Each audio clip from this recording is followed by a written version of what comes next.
Bonjour à tous et de retour sur ce beau plateau, j'ai envie de vous dire même cette superbe scène de cette seconde édition physique de la Gaming Rouen. C'est Fred, je suis avec vous pour la continuité des débats et des compétitions qui vont arriver d'ici quelques instants. Mais là, on va se focus sur la thématique principale réellement de cet event, de cette LAN qu'est la Gaming Rouen, c'est-à-dire l'e-sport. On va traiter de l'e-sport en général, un petit peu de comment dirais-je, de l'e-sport maintenant en France. Qu'est-ce qui se passe? Il y a peut-être pas mal de personnes qui connaissent les compétitions, qui voient, qui suivent des joueurs et autres, mais de savoir un peu comment l'e-sport se porte en France. On va aussi parler de l'encadrement des joueurs professionnels. Pourquoi? Puisqu'on a la chance d'avoir des joueurs professionnels avec nous sur cette scène, avec Luffy qui est champion de Street Fighter. Donc voilà, on va en parler, on parlera de son passif, on parlera un petit peu dans son arrivée dans l'e-sport, de comment il en est arrivé à être le champion actuel, qu'est-ce qui se passe, comment on encadre un champion e-sportif. Mais pas que, il y a aussi Julien donc, qui est président carrément d'une structure e-sportive, donc BH3 Sport, qui organise justement eh bien, la Gaming Rouen. Donc Julien avec nous qui nous expliquera un petit peu justement comment on travaille dans une structure e-sportive parce que finalement il y a peut-être peu de personnes qui savent comment on gère une structure e-sportive. Et à tes côtés on a Johan Itaka qui lui est coach haute performance. Et on le sait maintenant, dans les structures, eh bien, les coachs mentaux prennent beaucoup plus d'importance. Il y a vraiment, comment dirais-je, un travail sur les joueurs, les plus jeunes, les plus vieux et autres. Et c'est assez important. Donc, on commence à avoir de plus en plus de coachs, justement, mentaux qui arrivent dans différentes structures. Tu nous parleras aussi de ton expérience avec beaucoup de structures professionnelles et autres dans le monde de l'e-sport. Donc voilà, je suis très content, vous savez, avec moi sur cette scène. C'est le premier débat que je fais pour cette seconde édition Gamiron. Et croyez-moi, j'ai du beau monde. Je suis assez content d'être avec vous. Merci à tous d'être là. On va commencer justement par une question. Je parlais d'e-sport, justement. Comment se porte l'e-sport en France? Tristan, toi qui es président, donc Tristan Brandilli, président de la Fédération française de jeux vidéo, tu as peut-être des informations à nous donner. Est-ce que l'e-sport se porte bien en France? Eh ben, tout à fait, bonjour déjà Fred, Bonjour à tous, toi. bonjour Roland. Oui, l'e-sport se porte plutôt bien en France, oui tout à fait. Ça fait quand même une bonne dizaine d'années maintenant que ça se développe de plus en plus, qu'on a de plus en plus de compétitions, d'équipes professionnelles ou moins professionnelles qui arrivent à des niveaux très intéressants internationaux. Et puis même au niveau de la France, au sens large, on arrive à avoir des compétitions qui ont quand même de la visibilité et des retours très intéressants. Je pense notamment, et on a peut-être tous en tête la LFL, hein, donc la Ligue française de League of Legends, qui fait des records d'audience phénoménaux. Comment, comment on peut interpréter ça? Comment ça se fait que justement la LFL explose les records en termes de vues, en termes de participation? Je pense qu'il y a plusieurs choses qui vont justement permettre cette explosion de records, notamment déjà de base on sait que les Français sont très friands de compétition d'équipe, de compétition de club, hein, on le voit avec le sport traditionnel.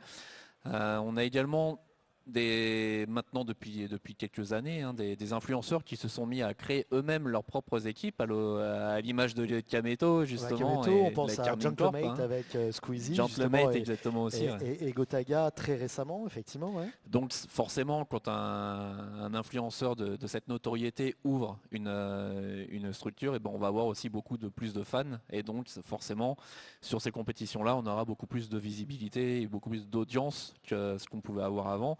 Et puis surtout que les Français aiment bien se rapprocher à l'image d'un club, à l'image à savoir se reconnaître dans une équipe, dans quelque chose, dans des valeurs. Et c'est ce qu'on peut retrouver dans certains clubs. Et c'est pour ça qu'on arrive aussi à avoir ce côté d'audience. Et surtout, faut pas les oublier, mais on a de très très bonnes boîtes de production en France, hein, comme Webedia, comme MGG, et OTP et tout ça. Et du coup, on arrive à avoir une qualité d'événement qui est supérieure à ce qu'on pourrait trouver dans d'autres pays. Ce qui fait aussi que ça va ramener du monde et puis une envie de continuer ce phénomène de fame. Tristan, tu es en train de dire qu'en France, on a un talent pour la production de compétitions e-sportives, c'est ça? Tout à fait. Alors, production de compétitions e-sportives au sens là, peut-être non, mais pour la production audiovisuelle, oui, on sait Ok. que le cinéma français fait quand même partie des cinémas reconnus dans le monde entier. Mhm. Au niveau tout ce qui va être, on a des très très bons comédiens, on a une très très bonne scène audiovisuelle en France, et ce qui fait que forcément on a de très bons talents au niveau des régies, etc. Et on arrive à avoir une qualité d'événement exceptionnelle. Ok, très bien. On parlait il y a quelques instants de structures. Tu disais qu'il y a énormément de structures françaises qui performent sur la scène mondiale, européenne, sur différents jeux et autres. On a la chance d'avoir Julien, qui est lui justement le créateur d'une structure e-sportive. Julien, peut-être pour les gens qui ne connaissent pas, qui ne connaissent pas nécessairement l'e-sport, qui ne savent pas nécessairement comment vit une structure et autres, comment on en arrive à créer une structure. Est-ce qu'il y a le côté financier à avoir en amont? Comment ça se passe? Alors, il y a beaucoup de choses à dire. Je vais essayer de Ça synthétiser. tombe bien, nous avons 45 minutes. Eh bien, Tu peux y aller, allons-y. vas-y. Alors, comment on crée une structure e-sport déjà, faut de la volonté et du temps. Je réfléchis parce que ça fait maintenant 16 ans. 16 ans que j'ai créé la structure. Déjà, faut du monde, faut des gens motivés. Quand on crée une structure, c'est avec des bénévoles. Moi, je suis issu du monde associatif. Tu parles d'aspect financier. Alors, ce qui est compliqué de répondre, enfin, dans les réponses, c'est que l'e-sport d'il y a 16 ans et l'e-sport aujourd'hui, c'est pas du tout la même chose. Alors, je rebondis sur ce que tu dis, je suis désolé. Quelles sont les différences? Et bien justement, l'enjeu économique aujourd'hui, les joueurs ont plus d'attentes. C'est-à-dire qu'il y a 16 ans, on faisait les championnats de France par exemple sur Halo. Il n'y avait pas forcément d'argent à gagner, il n'y avait pas forcément de demande des joueurs. Là aujourd'hui, là il y a encore quelques semaines, j'ai voulu recruter certains joueurs qui n'étaient pas forcément même dans le top 10 FR. Ok, c'est quoi le salaire? Est-ce que tu as un contrat? C'est quoi? Enfin, ça parle tout de suite argent et même des joueurs qui sont mineurs. Donc c'est pas C'est du tout la même péjoratif portée. un peu ou pas? Tu trouves que c'est un peu péjoratif quand même? Il y a un côté pervers. Là, je vais ouvrir vers un autre débat. Le problème, c'est que les joueurs ont tendance à confondre les associations e-sport qui sont des bénévoles et les sponsors. Et moi, j'entends des fois des joueurs qui disent ah, t'as un nouveau sponsor, t'es chez BH3. On n'est pas juste une mine de fric en fait. Derrière, derrière l'associatif, et pour rebondir à ta première question, évidemment, il y a plein de rôles qui se composent à l'intérieur. Donc pour créer une association, faut comme une grosse entreprise, sauf qu'on est avec des bénévoles, donc il faut un responsable pour le pôle e-sport. Il faut quelqu'un qui va gérer la communication parce qu'on peut être bon en management, on peut être bon dans la gestion de l'association, mais s'il n'y a personne pour animer les réseaux, pour faire des beaux visuels, pour faire des beaux maillots, pour faire tout l'aspect marketing, la structure ne va pas fonctionner. Parce qu'il faut démarcher des sponsors, parce qu'il faut séduire les joueurs, il faut donner envie aux gens et ça passe forcément par cet aspect marketing. Et encore une fois, c'est très difficile parce que trouver des graphistes, trouver des community managers compétents et bénévoles, ça court pas les rues, quoi. Clairement, c'est extrêmement difficile. C'est assez paradoxal ce que tu dis, c'est parce que tu dis que bon, il y a un côté pervers et l'aspect financier, mais finalement l'argent on en a besoin pour faire évoluer une structure. Ouais, je dis ça dans le sens où il y a encore trop de joueurs à mon goût qui pensent tout de suite argent, qui pensent en fait ils ont un petit peu des rêves de gamin comme un joueur de foot voudrait l'être pour Zidane, mais en gros évidemment il y a des bonnes choses. Enfin, moi je vois ça d'un œil très positif. L'e-sport se développe de manière exponentielle, le contexte économique est énorme, on sait que dans quelques années ça va être encore plus gros, on entend parler des JO. On sait aussi que le gouvernement s'intéresse fortement à l'e-sport puisqu'il y a des choses qui vont se créer. Tristan il pourra en parler un petit peu plus, sauf si c'est trop secret. Mais voilà, on sent que c'est en pleine ébullition. Ok, très bien. Avant qu'on revienne sur les structures, je voudrais qu'on parle un petit peu, c'est pour ça que Johan est avec nous et parmi nous, je voudrais parler de ces nouveaux métiers qui émergent. Alors, un coach mental, est-ce que je peux dire que c'est un nouveau métier? Est-ce que c'est un métier qui existe depuis quand même quelques années, mais qui intervient maintenant dans le milieu de l'e-sport, et ça c'est quand même assez récent? Dans l'e-sport, c'est assez récent et même à l'échelle du métier en général, c'est une vague qui vient arriver dans les 3-4 dernières années. Moi, à l'époque où je faisais mon master en STAPS spécialisé dans la préparation mentale, sur 100 étudiants, on avait 98 qui étaient spécialité préparation physique et 2, dont moi, qui étaient spécialité préparation mentale et qui du coup étaient assis au devant sur les cours qui avaient attrait à la psychologie. Aujourd'hui, ce serait différent si on retournait en STAPS aujourd'hui. Ah ouais, tu penses oui, vraiment c'est une certitude. le métier a évolué? Ce qu'il y a, c'est qu'avec toute la vague de phrases, d'inspiration, développement personnel, etc., il y a une vraie, il y a une- il y a vraiment une mode qui s'est créée dans ce registre-là et qui a ouvert un peu l'esprit aux gens sur ce genre de métier, sur le métier de coaching. Il y en a beaucoup plus de coachs aujourd'hui. Donc oui, je crois que ce serait différent. Ouais. En plus, ce qui est intéressant, bon, on se connaît un petit peu, Johan, c'est que quand on entend coach mentaux dans l'e-sport ou le sport, on se dit ok, ils vont travailler, tout ça, il n'y a pas de souci. Mais ce qui est intéressant, c'est que toi, tu travailles en dehors aussi. C'est-à-dire que tu travailles dans d'autres milieux, comme on parlait le poker, les jeux et autres, parce que ça a une importance aussi. Et qu'est-ce qui fait qu'un coach mental soit important dans une structure e-sportive? En fait, ce n'est pas une question importante dans une structure e-sportive, c'est important en termes de performance, parce que l'aspect mental est un levier de performance au même titre que le levier physique pour des sportifs, et au même titre que si on parle de jeux vidéo, du coup de l'APM, la capacité à vite à interagir avec son joystick, etc. Ce sont des leviers de performance pour pouvoir exceller. Donc qu'est-ce qui fait que c'est important? C'est qu'en fait, la performance, et c'est ça qui a commun avec toutes mes expériences, que ce soit dans le poker, que ce soit dans le sport, que ce soit avec les entrepreneurs, ce qu'il y a de commun dans toutes ces expériences-là, c'est que ce sont des environnements de pression. Et pour s'adapter à la pression, il y a une dimension psychologique. Il y a une dimension de comment est-ce que je gère le fait que ma finale soit streamée devant 2000 personnes. Comment est-ce que je gère l'enjeu de ce tournoi. Et là, je cite que des pressions qui sont assez évidentes à se représenter, mais il y en a des tas.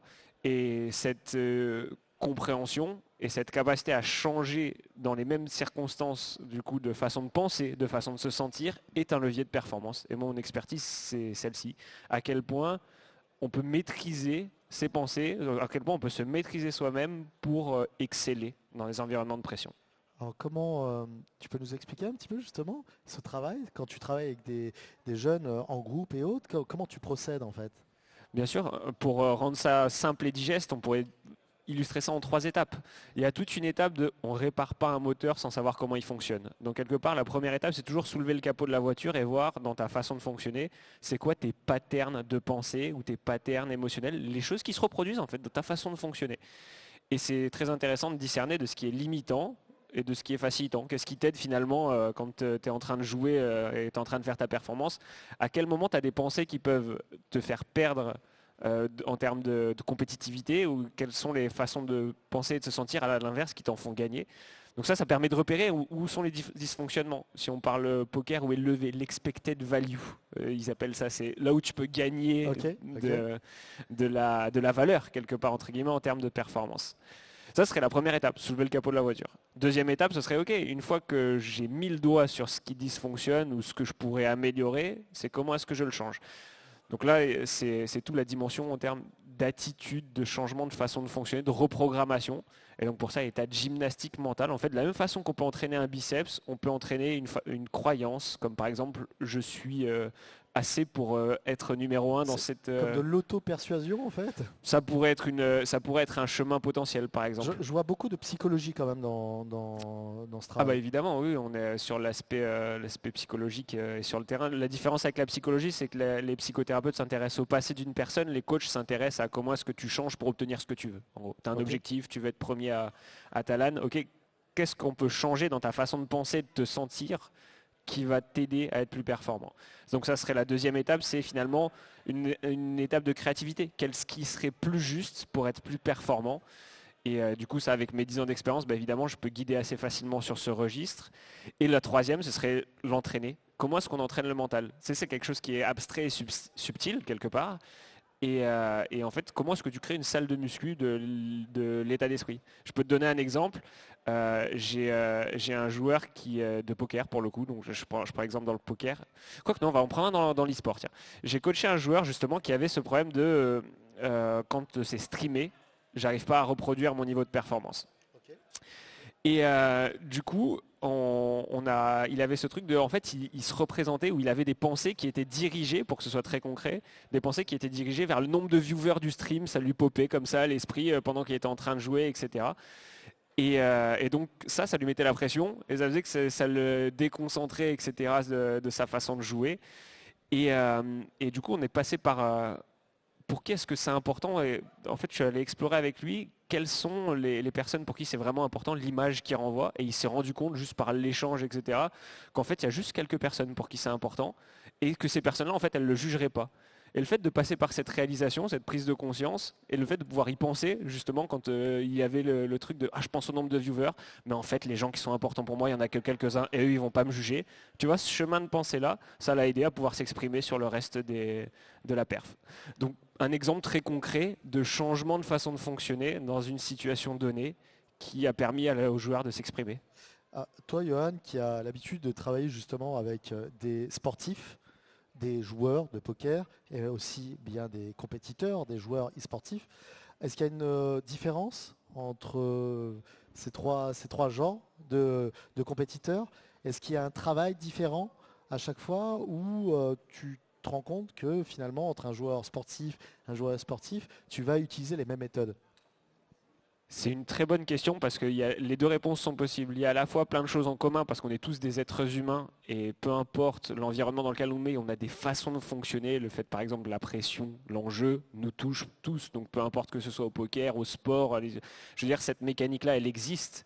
Donc il y a plein de choses qui sont communes et c'est ce qui fait que ma discipline est transversale et que je peux travailler dans plein de domaines différents et ce qui fait que ça me passionne d'ailleurs, parce que je rencontre plein de gens fascinants.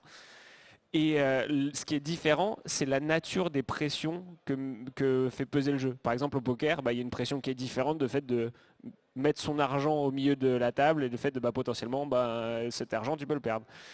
Dans l'e-sport, on parlait hier des jeux de versus fighting, il y a le côté aléatoire du fait de choisir où est-ce que tu défends, du coup en termes de est-ce que je vais être attaqué en bas, au middle ou en haut et où est-ce que tu vas choisir de défendre. Il y a un aspect aléatoire dans cette décision qui est une forme de friction parce que quand tu fais 3, 4, 5, 10 fois le mauvais choix, ça peut te frustrer entre guillemets et te faire sortir de ta performance. Johan, merci pour cette passerelle, parce que justement on parle de jeux, de jeux fighting et autres, et on est avec Luffy. Luffy, merci d'être avec nous sur cette Game in Rouen. C'est ta première Game in Rouen? Tu n'avais pas participé l'année dernière. Là, tu participes au tournoi Street Fighter, donc Street Fighter 6 qui a lieu sur les 2 jours. Déjà, donc merci à toi d'être avec nous. C'est bien d'avoir justement un champion, un compétiteur professionnel avec nous. Toi, est-ce que tu as déjà utilisé justement un coach mental pour moi personnellement non, ça, mais en fait c'est aussi parce que le milieu des jeux de combat j'y suis depuis presque 12 ans et surtout que au premier jour ça n'existait pas un joueur professionnel. C'est en fait un milieu qui s'est vachement développé, mais on s'est développé avec le milieu. Donc surtout que j'ai eu l'occasion vraiment de concourir dans les plus grandes compétitions du monde, mais je pense que aussi certains profils peuvent très bien gérer la pression, enfin tout ce que Johan apprend. Je pense qu'il y a des joueurs qui peuvent l'apprendre également par eux-mêmes, ça prend énormément de temps, mais en fait quand tu as quelqu'un qui t'apprend, en fait il te marche le travail en réalité, il va t'ouvrir des portes que finalement tu n'as pas pu voir toi-même, comme par exemple l'exemple qu'il prenait tout à l'heure avec le joueur qui peut stresser lorsque par le nombre de viewers, j'en connais également qui ont ce problème-là, mais je pense que tu vois c'est des gens qui n'ont pas forcément ne se sont pas posé les bonnes questions seuls. Et en fait, finalement, il y a un professionnel qui vient leur ouvrir les portes. Donc moi, pour ma part, non, j'en ai pas eu besoin. D'accord. Toi, je voudrais revenir sur toi, Luffy, parce que tu as un super exemple de la personne qui a commencé non professionnel sur les tournois et qui s'est professionnalisé au fur et à mesure, qui a été encadré, qui a trouvé des sponsors et autres. Et donc du coup c'est important d'en savoir un peu plus là-dessus, justement sur l'encadrement des joueurs e-sportifs en France. Je voudrais qu'on revienne sur tes débuts, déjà nous expliquer comment tu as commencé dans le milieu du versus fighting et comment tu en es arrivé à avoir tes premiers sponsors, tes premiers encadrements, tes premières structures justement.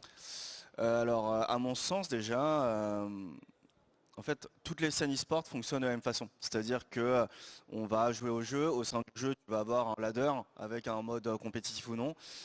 Donc tu vas grinder le ladder, tu vas avoir un certain elo. Et en fait ce certain elo en fait ça va être les premières armes pour justifier ton.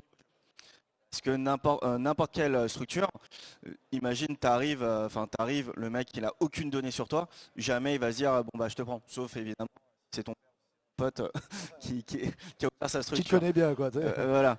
Mais sinon, régulièrement, déjà ton elo, c'est ce qui va déterminer en fait ta valeur.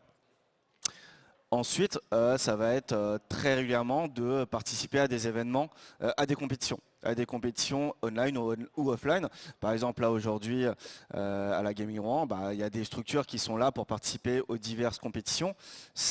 Imaginons qu'ils se placent bien ou qu'ils gagnent la compétition, ça va être un asset pour justement justifier auprès de sponsors. Tiens, j'ai gagné la Gaming Rouen haut la main, mes adversaires, je leur ai mis 50-0, tu vois, c'est un asset. Et c'est exactement la même chose dans toutes les scènes, selon moi. Donc pour moi, pour mon exemple à moi, c'est exactement ce que j'ai fait. J'ai concouru dans des tournois locaux, donc à Paris. J'ai commencé à avoir certaines performances. Je suis allé voir et du coup, en fait, moi j'ai eu la chance que c'est une association parisienne qui est directement venue me voir, qui était fan de jeux de combat, qui m'a directement accompagné. Et faut savoir qu'en règle générale, que ce soit des toutes petites structures associatives ou des plus grosses structures comme du Vitality, du Ultimate, en réalité, on t'offre la même chose. C'est-à-dire qu'on va t'offrir le défraiement pour la compétition, on va t'offrir l'inscription à la compétition, le billet d'avion ou le billet de train. Mais la seule valeur qui va différer, c'est qu'il y a un salaire ou non. Et des assets supplémentaires, que ce soit un ostéo, que ce soit un coach mental, que ce soit un nutritionniste. Et ça, t'as dit quoi, un nutritionniste? Un nutritionniste. Ok, très bien. Mais sinon, en réalité, ouais, entre une toute petite structure ou une grande structure, ce qui va intéresser le joueur pro, enfin le joueur semi-pro ou pro, ça va vraiment être le fait, au début, c'est d'avoir tous ces déplacements pris en charge, parce que bon, un déplacement, que ce soit pour aller à Amsterdam ou que ce soit pour aller à Milan, c'est quand même des frais à sortir, ou même gérer l'hôtel, ou pour un joueur plus jeune, imaginons que le joueur il a 16 ans, ça va être savoir rassurer les parents, ça va être de dire, enfin la structure va rassurer les parents, va dire par exemple nous on vous assure que votre gamin va avoir le bac par exemple, et c'est vachement un travail des structures en fait qui évolue. Avant il n'y avait pas ces problèmes là, mais maintenant que les joueurs viennent dans l'e-sport de plus en plus jeunes, oui, c'est une problématique. C'est ce que j'allais dire, je te coupe 2 secondes avant que tu continues, c'est que l'âge moyen d'un joueur devient de plus en plus jeune, c'est ça? Tout à fait. Ok. Tout à fait, parce que si tu veux un jeu vidéo, par exemple un jeu vidéo comme Street Fighter qui est sorti dans les années 90, t'avais pas d'e-sport en tant que soi, sauf qu'aujourd'hui un jeu qui sort en 2023, tu peux avoir de l'e-sport en 2024. Donc ça veut dire que le nouveau joueur qui arrive, je sais pas moi, tu as 15 ans, tu t'es mis à jouer en 2023, en 2024 tu peux être amené à faire de l'e-sport. Alors que en fait c'est l'e-sport qui s'est vachement développé. Donc c'est pour ça que tu as des générations qui deviennent de plus en plus jeunes.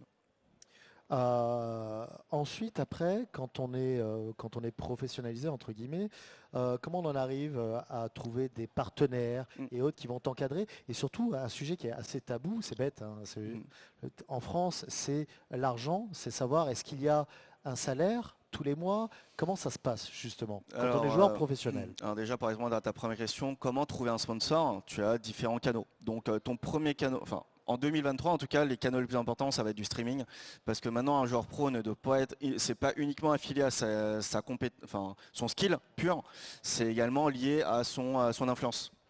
Et ça, c'est intéressant. Ça, c'est très important. Aujourd'hui, tu as des structures qui va demander aux joueurs, c'est très bien, tu as gagné tant, mais tu as combien de followers sur Twitter, sur Insta, est-ce que tu as une chaîne YouTube? Mais est-ce que c'est pas paradoxal quand même? Ça veut dire qu'on ne juge plus sur le skill, mais on juge aussi sur l'audimat, l'influence du champion? Absolument, parce que justement, dans le milieu e-sportif, de la même façon, pour une structure doit justifier de stats, de chiffres.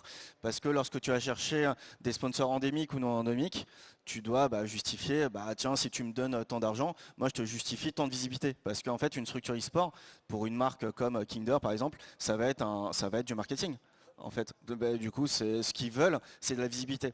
Donc évidemment, si ton joueur est fort, toi, tu peux vendre quoi? Tu peux vendre que mon joueur est fort, donc il va loin en tournoi, donc sur le stream, il y a tant de visibilité, donc il va être vu par tant de personnes. Tu vois, ton logo va être vu par tant de personnes.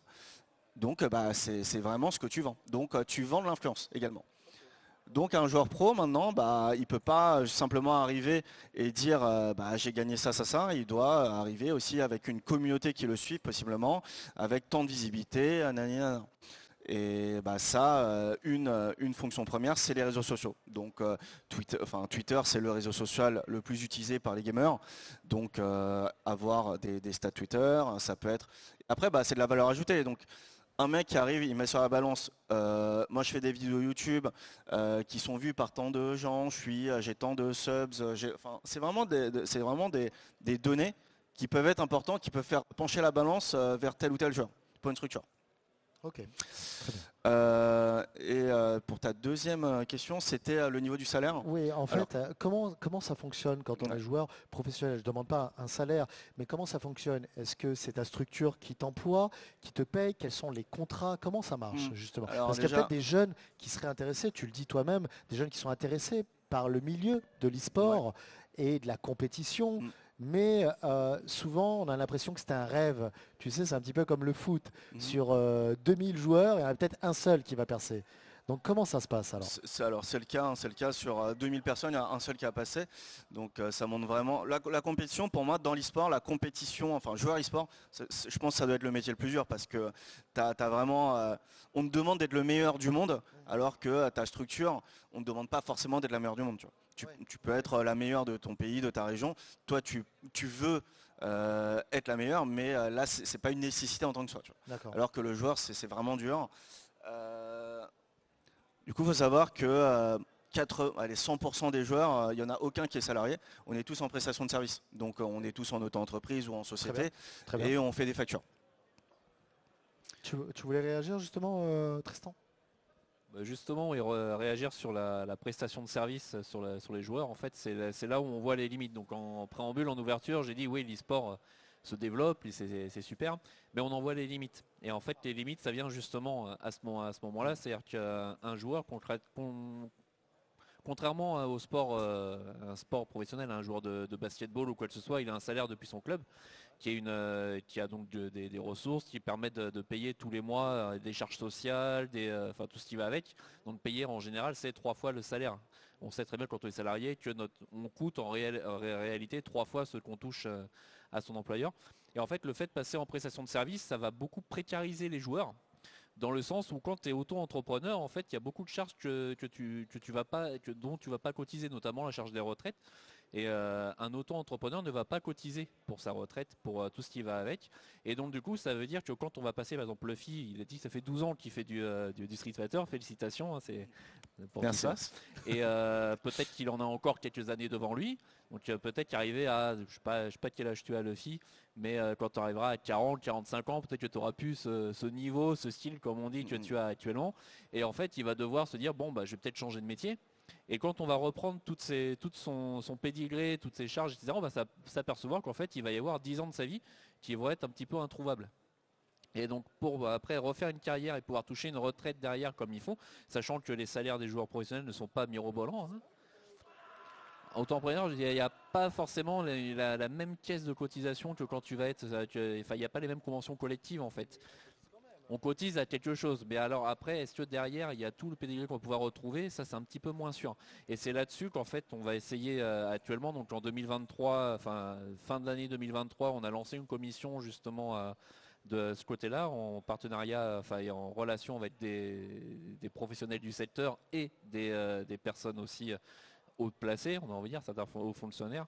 Et en fait, on va essayer de trouver peut-être des choses qui vont faire qu'on va réussir à employer ces joueurs.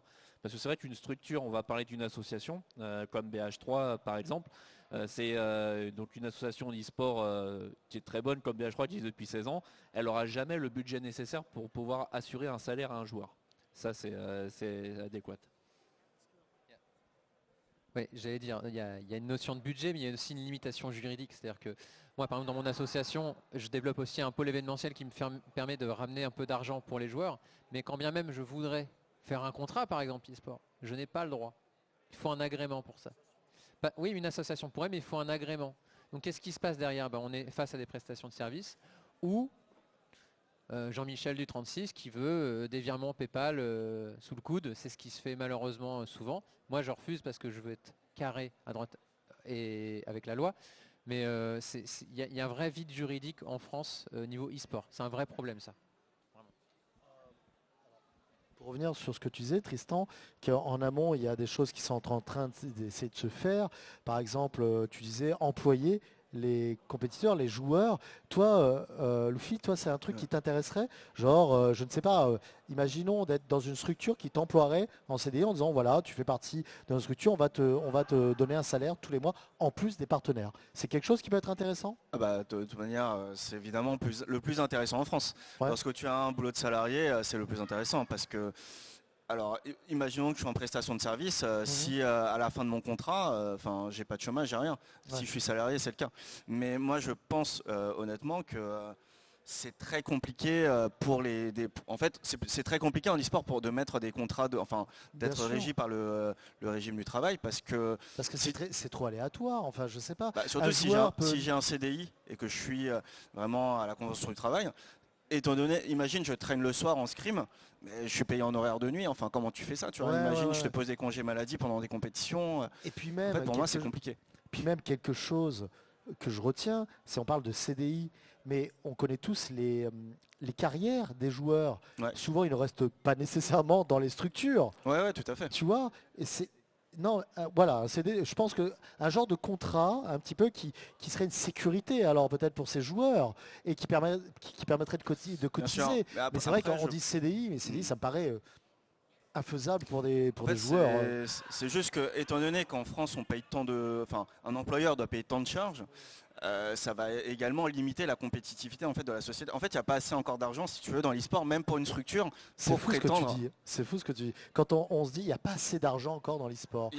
En tout cas, il n'y a pas assez d'argent dans le milieu français, compte tenu de toutes les charges qu'une entreprise paye. Mais du coup, ça veut dire que imaginons que, dans un monde parfait, une société paye le joueur. Imaginons le joueur, il est en facture, il est à 4000, on le paye 4000 après en salaire.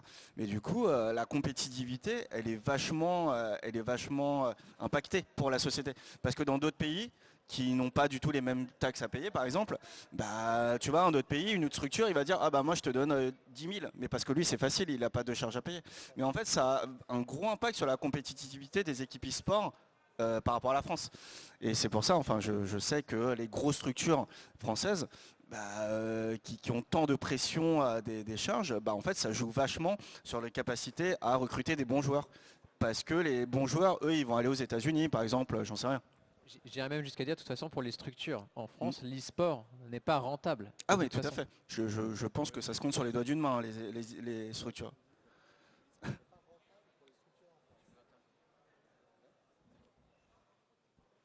Ah non, je disais que c'était paradoxal, c'est marrant de se dire, et c'est là qu'on réfléchit en disant, mais en fait on se fourvoie sur l'e-sport et l'argent en France, j'ai l'impression. Vous me dites que c'est pas rentable pour les structures l'e-sport, mais c'est quand même dingue de se dire ça, en sachant que la plupart des jeunes, on va être franc, la plupart des jeunes qui vont regarder ces compétitions, eux dans leur tête ils se disent, mais les gars c'est les rois du pétrole, il y a de la thune à gogo, ça coule à flot, il y a de la thune pour tous les joueurs, et c'est pas du tout le cas alors. En fait, je pense que, alors c'est pas rentable, pourquoi aussi?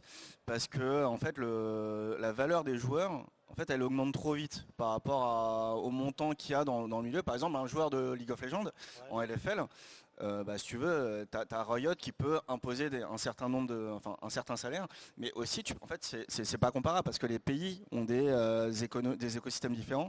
Et pour moi, en fait, ça peut vachement plomber les choses. J'aimerais qu'on revienne. Pardon. Il y a sûrement, il y a d'autres raisons, mais moi côté joueur, je le vois vachement que la valeur des joueurs, elle augmente trop vite par rapport à l'écosystème. Ok, très bien. Je voudrais qu'on revienne un petit peu sur la généralité de l'e-sport. C'est une question que je vais vous poser à tous les quatre, réellement. Avant, je vais poser une dernière question à Luffy. Luffy, quand on est joueur professionnel comme ça, qu'est-ce que ça implique? Quelle est ta journée type, on va dire, tout ce qui est entraînement et autres? Alors, en général, lorsqu'on pense joueur professionnel, ça va être quelqu'un qui va être soit manette en main, soit clavier et souris en main. Mais en fait, il y a une très grosse partie, donc ça c'est la partie de jeu. Après, il y a une très grosse partie d'analyse. Donc moi, personnellement, je fais l'analyse. Donc tu vas analyser tes concurrents dans tes prochaines compétitions. Tu vas analyser le bracket. Tu vas regarder ce qui se fait dans d'autres régions du monde. Par exemple, moi je suis joueur français. Je vais regarder par exemple les ligues japonaises pour voir, tiens, ce joueur japonais, comment il joue mon personnage. Est-ce qu'il joue différemment en jeu? est-ce que la méta du jeu est différente chez eux. Donc tu vas essayer de t'imprégner au maximum d'avoir les infos. Tu vas également t'entraîner avec la communauté. Donc soit tu t'entraînes online, soit offline. Vraiment tu t'entraînes, puis après tu vas en compétition, comme ce week-end on va en compétition justement pour voir où on en est nous-mêmes et pour justement après viser de plus en plus haut. Ok. Là maintenant je vais revenir pour tous les quatre à cette question générale. Elle n'est pas bateau cette question, mais vraiment c'est quelque chose qui m'intéresse. Je voudrais savoir où est-ce qu'on en est dans l'e-sport en France. Quelles sont les évolutions, aussi bien sur le terme audiovisuel que sur les structures et autres. Comment se passe l'e-sport en France et comment est-ce qu'on peut encore évoluer, encore plus évoluer parce que c'est pas péjoratif ce que je dis, c'est pas que je dis qu'on stagne, mais c'est vrai que quand on est spectateur de tout ça, on ne voit pas l'arrière en fait de la boutique, on voit pas tout ce qui se passe en amont dans les structures, et même on parlait du gouvernement tout à l'heure. Alors quels sont les projets du gouvernement pour l'e-sport et qu'est-ce qui va arriver dans le futur pour l'e-sport justement? Vous pouvez commencer tous. L'e-sport a beaucoup évolué, comme on disait, ce qu'on voyait il y a 15 ans. On avait quelques petits regroupements de copains qui se donnaient un nom et puis sans forcément de... Voilà, on prenait les PC, on allait dans les caves, etc. Maintenant, on en arrive à des événements comme à Gaming Rouen ou comme à la Gamer Assembly. On peut avoir plusieurs centaines, voire plusieurs milliers de joueurs avec des qualités techniques qui sont quand même qui n'ont rien à voir avec ce qui se passait il y a 15 ans. L'e-sport a beaucoup évolué dans ce sens-là. On est passé de quelques petites structures associatives qui existaient, notamment la plus ancienne que je connais, c'est les Aigles Essonniens, donc qui est à Viry-Châtillon en Essonne. C'est une association qui existe depuis 23 ans. Donc ça remonte quand même un petit peu, qui a fait tout ce qui était sur PES et maintenant qui fait beaucoup de FIFA. Et on en arrivait donc à une petite groupe d'associations à ce moment-là. Et maintenant en France, on arrive à dénombrer plus de 500, 600, voire plus d'associations déclarées. Alors il y en a qui n'œuvrent plus, d'autres qui œuvrent encore, d'autres qui sont en perte de vitesse. Mais voilà, donc on a vraiment un écosystème très, très présent en France. Le problème, comme on dit, oui, c'est que derrière, il y a toute une législation. On a développé la pratique de l'e-sport, c'est beaucoup développé et on en a oublié la législation derrière. C'est-à-dire qu'on a laissé ça un petit peu à des compagnies privées ou pour gérer parce qu'on avait besoin de marketing, on avait besoin de faire des partenariats, de faire de la visibilité, mais on en a oublié de légiférer et c'est comme on disait par exemple pour les joueurs professionnels, on en est sur des prestations de services et on arrive aussi à des associations de loi 1901 qui ont du mal aussi à se faire connaître, à performer et surtout à gérer le côté joueur, le côté déplacement. On sait dans un club sportif, on se déplace à droite à gauche, il y a des indemnités qui existent. On ne va pas le cacher, dans un club amateur, on a des joueurs qui ont des salaires fixes. C'est pas des salaires, c'est des indemnités. C'est-à-dire qu'on va compter le nombre de kilomètres qu'ils font de chez eux jusqu'au stade, le nombre de déplacements qu'ils vont faire sur les matchs régionaux, etc. Il y a un forfait qui existe, qui est légal, donc c'est entre 0,32 centimes le kilomètre minimum et 0,66 centimes le kilomètre maximum. C'est la législation. C'est législation. Et en fait, voilà, donc il y en a certains, on va tout leur payer, d'autres on va moins leur payer, et ça fait qu'il y en a certains qui ont des fixes et d'autres qui en ont pas. Dans les sports, c'est compliqué, comme les associations, les joueurs viennent de toute la France. L'association, elle peut être basée à Paris. Le joueur, s'il habite à Marseille, on va pas lui compter à chaque fois 900 km d'aller-retour tous les jours pour aller pratiquer. Donc voilà, il y a quand même ce vide juridique qu'il y a ici. Il y a également le côté propriété intellectuelle, on n'en a pas assez parlé, mais les éditeurs, tout à l'heure, il y a eu Michael Newton qui est intervenu d'Ubisoft, il aurait très bien pu aussi en parler, la propriété intellectuelle qui est très importante. Contrairement au football qui est tombé dans le domaine du public, le jeu vidéo appartient à son éditeur, c'est-à-dire ou son créateur. C'est celui qui a créé le jeu. Si demain il dit stop, l'e-sport, moi j'en veux plus sur mon jeu, c'est niet, c'est interdit, et on arrêtera l'e-sport sur son jeu, c'est niet, c'est interdit. Donc ça veut dire que si demain sur Street Fighter, Capcom nous dit stop, c'est fini, on fait plus d'e-sport, on fait plus de compétition, j'en veux plus en voir, on a Luffy qui se retrouvera sans emploi. Ça n'arrivera pas. Mais voilà, donc il y a beaucoup de juridiques et je pense que Julien a aussi pas mal d'idées sur l'évolution de ce qui s'est passé au sein des associations de la 1901. Excusez-moi, je rajoute quelque chose à ma question. Réfléchissez, est-ce que pour vous, l'e-sport a sa place sur les chaînes françaises ? comme, imaginons, voir une finale de LFL ou autre sur TF1, je ne sais pas, et autres. Ça, c'est une autre question en même temps, et vous avez peut-être un avis tous là-dessus. Est-ce que vous pensez que ça peut avoir sa place aussi sur les chaînes hertziennes, les chaînes normales? Alors, en soi, ça pourrait avoir sa place. Mais comme dit Tristan, en fait, ça dépend de chaque jeu, chaque éditeur. Il n'y a aucun contrôle. C'est que demain, s'il y avait les droits pour tout le monde, si on pouvait diffuser facilement ça à la télé, je suis persuadé que ça fonctionnerait. C'est sûr à 100%. Maintenant, il y a tous ces leviers de chaque éditeur. Chaque compétition, on le voit même moi quand je gère mon asso avec les joueurs, chaque compétition est extrêmement différente d'un point de vue économique. Pour aussi faire le lien avec ce que tu demandais tout à l'heure, l'évolution aujourd'hui, moi je la vois sur deux aspects aussi. Le soutien des entités publiques. C'est-à-dire que là aujourd'hui, s'il y a Gaming Rouen, s'il y a des associations, si je fais intervenir vous tous aujourd'hui, c'est parce que les entités publiques se disent tiens, le jeu vidéo, l'e-sport, ah ouais, ça c'est quelque chose, c'est intéressant, il y a quelque chose à faire. Donc il y a un soutien derrière financier, mais il y a aussi un accompagnement, il y a toute une machine qui est en train de se huiler. Voilà, il y a pas mal de choses à dire comme ça. Et qu'est-ce que je voulais? Oui, au niveau des compétences, il y a des choses qui ressortent de plus en plus. On voit notamment des écoles de formation dans l'e-sport. On voit des centres, bonjour, des centres qui commencent à s'intéresser à l'e-sport. Et aussi par rapport à l'événementiel. On parle beaucoup de compétition, mais l'événementiel est en train de grossir. Et ça va amener encore de l'e-sport, mais ça va aussi attirer une communauté qui n'est pas forcément spécialisée dans la compétition. Tu vas pouvoir rassembler de plus en plus de personnes. Je le vois moi aussi parce que je travaille beaucoup dans les milieux pop culture, donc les salons Japan Expo et autres. Et je vois qu'il y a de plus en plus de salons comme ça, comme Toulouse Game Show, Paris Manga et autres, qui commencent à s'intéresser à l'e-sport et à créer des genres de mini-villages au centre de leur salon où il va y avoir une mini-LAN, où on va accueillir des joueurs, et ça se fait progressivement. J'ai un très bon exemple là justement la semaine prochaine, donc c'est quelque chose de très récent. Il y a les bibliothèques de Rouen.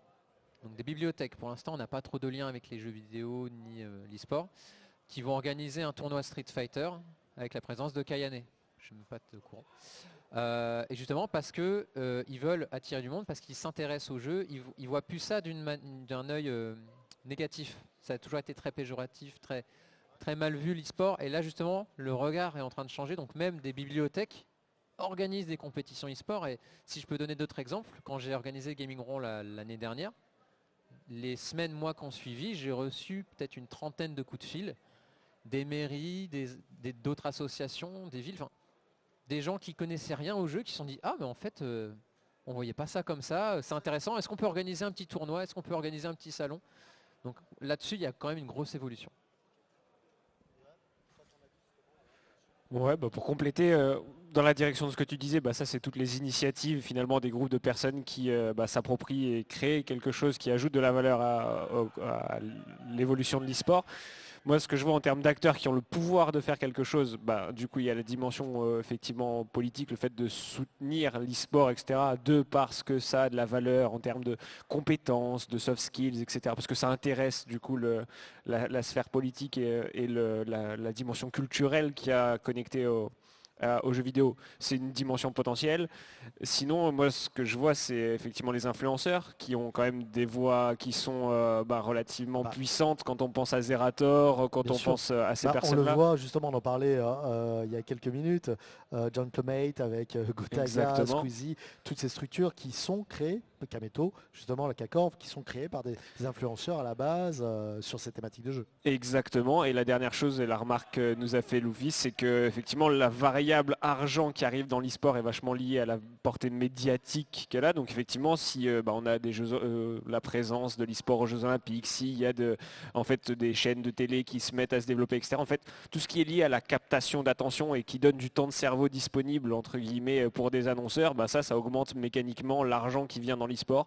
Moi, c'est à peu près les vecteurs que je vois pour passer à d'autres sphères et d'autres étapes, quoi. Luffy, justement, tu voudrais réagir peut-être aussi, toi, par rapport à ton passif de joueur professionnel, l'encadrement, il y a peut-être des choses qui peuvent évoluer, je ne sais pas. pense que, alors au niveau de l'encadrement, de toute façon, le plus important, ça va vraiment être au niveau de la sécurité des joueurs, parce que pour un joueur, il a aucune sécurité, quoi, parce que là aujourd'hui, tu vois, il peut être joueur pendant 1 an, 5 ans, 7 ans, 8 ans, mais à la fin, effectivement, comme l'a dit Tristan, il y a un gros vide derrière. Donc ça, c'est une vraie question, et je pense que oui, en fait, la réinsertion des joueurs pros, ça va être une vraie question au fur et à mesure qu'on arrive dans le temps, enfin qu'on avance dans le temps, parce que là, les joueurs ont encore entre, disons, allez, 20 et 26 ans, mais au fur et à mesure que ça avance, ça va être une vraie question qui va arriver. Johan, tu veux? Ouais, si je peux me permettre, Bien par sûr. rapport à la réinsertion, c'est vrai que du coup, moi, quand je faisais mes études dans la préparation mentale, ce que nous, on nous invitait à considérer, c'est la réinsertion des sportifs. Parce que du coup, on voyait bien qu'il y a plein de sportifs qui partaient en dépression à la fin de leur carrière parce que du coup, la transition était mal faite et qu'on passe d'un mode de vie où on voyage, où médiatiquement on est très représenté, à finalement quelqu'un qui est du coup plus dans la lumière, etc., qui n'a pas forcément de chemin et de voie professionnelle.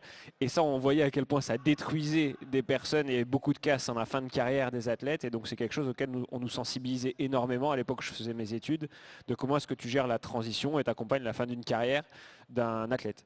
Donc j'imagine que c'est exactement la même chose qui va se passer avec l'e-sport et que ça va avoir une vraie place de comment est-ce qu'on gère la transition. Et il y a une autre remarque qui me semble intéressante, c'est que si du coup la transition entre guillemets et le fait que bon, on n'est pas à la retraite, etc., ça demande un peu plus d'intelligence financière, quoi, finalement. C'est-à-dire que l'argent que je gagne pendant les années où je peux capitaliser sur le fait que j'ai des compétences en tant que joueur et que je peux être payé, avoir des contrats, etc., qu'est-ce que je fais au final avec l'épargne et l'économie? Donc il y a une vraie intelligence financière potentiellement qui est une réponse possible au fait de pouvoir être plus serein sur l'après-période jeux vidéo. Merci. Merci beaucoup, messieurs, parce qu'il est déjà 14 heures, que le temps passe vite quand on s'amuse. Et là, je pense que vous pouvez les applaudir, s'il vous plaît. Nos intervenants, on avait Luffy qui est en pleine compétition, Street Fighter. Donc là, actuellement, Johan, coach mental, Julien, président de PH3, et Tristan, président de la Fédération française de jeux vidéo, pas Fédération française de l'e-sport, attention, Fédération française jeux vidéo. Merci messieurs d'avoir été avec moi sur ce débat qui aurait pu durer beaucoup plus longtemps. Je vous dis, j'avais quand même quelques questions, d'autres questions sur l'univers de l'e-sport et autres, mais je pense qu'il y a peut-être des personnes qui sont dans le public qui seraient intéressées aussi de vous en poser. N'hésitez pas à aller suivre nos invités si vous avez des questions justement sur cette thématique de l'e-sport, des structures, le fait d'être joueur professionnel et autres. Je pense qu'ils se font tous un plaisir de répondre à ces questions. Merci beaucoup. Nous, on se retrouve. Merci à toi. Merci à vous. On se retrouve d'ici quelques instants pour la suite des débats. C'est pas trop un débat là cette fois, puisque là on sera, c'est plutôt une interview, vraiment en mode chill ouvert avec nos comédiens de doublage qui seront présents ici sur cette scène d'ici quelques minutes. On parlera du métier justement de comédien de doublage et pas de doubleur. Attention, comédien de doublage, c'est très important.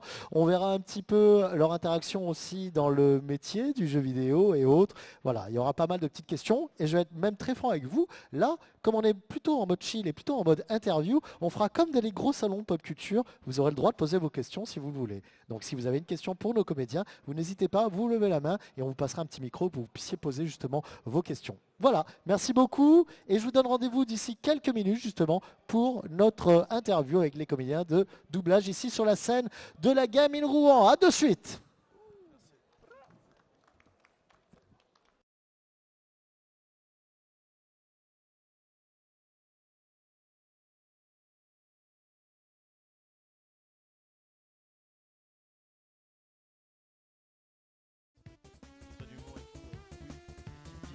C'est vrai que c'est un jeu très sympa à faire en